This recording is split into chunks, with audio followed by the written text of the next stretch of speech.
Well, in 2017, visitor spending in Indiana increased 3.7% over the previous year, and spending per visitor rose to $158. Attractions like the Dunes Event Center in LaPorte or the $1.7 million resort-like complex that South Bend Chocolate Company is planning wouldn't be possible without some grants. The Destination Development Grant Program. Indiana Office of Tourism Development Director Misty Weisensteiner is here now with more on those projects, Visit Indiana Week, and tourism in the state of Indiana. Misty is always welcome to the program. Yeah, thanks for having me back. First of all, need to start. I mentioned off the top 2017, another record year for tourism in Indiana. Talk a little bit about that and really what you see as driving the tourism business, which is big business in Indiana. Tourism is great in Indiana right now, and I think we're doing, as a state, a great job of marketing our message and making people aware of really what we have in the state from the north to the south. And then our DMOs throughout the state as well are doing a great job partnering with us and sharing that message.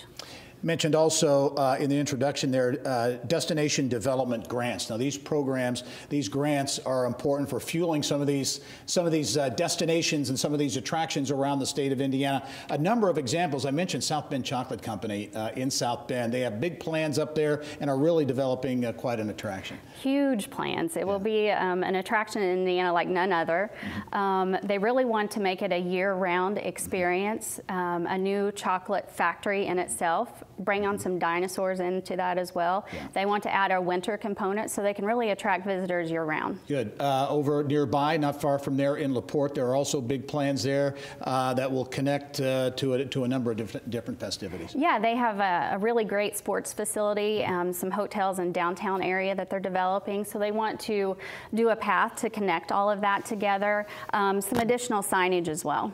Don't want to keep everything up north, but big news earlier this year in the Dunes National Lakeshore being designated the state's first national park, one of only 61, I think, in the entire country. Don't know yet what it will be, but the impact on tourism has to be, the potential has to be big. Yeah, we're very excited about that. Can't wait to see what they roll out and what that looks like for that area.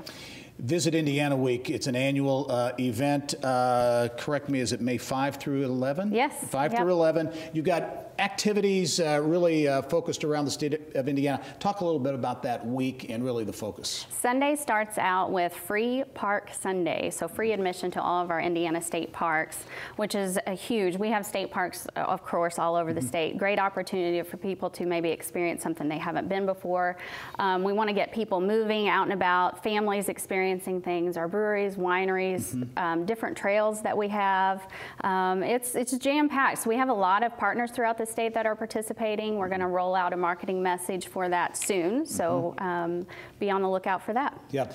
Also, as you look to 2019, important year, and that visibility thing is important, you're doing some listening sessions around the state to really get an idea of what's important in different areas. Yeah, tourism has really never made it around the state to do some regional listening sessions, so we want to get our partners in the room together, economic developers and elected officials as well, to see what we can do to help out those areas, and then from that develop a strategic plan that we can use moving forward. Misty Weisensteiner, the state's tourism chief. Thanks very much. We'll talk to you soon.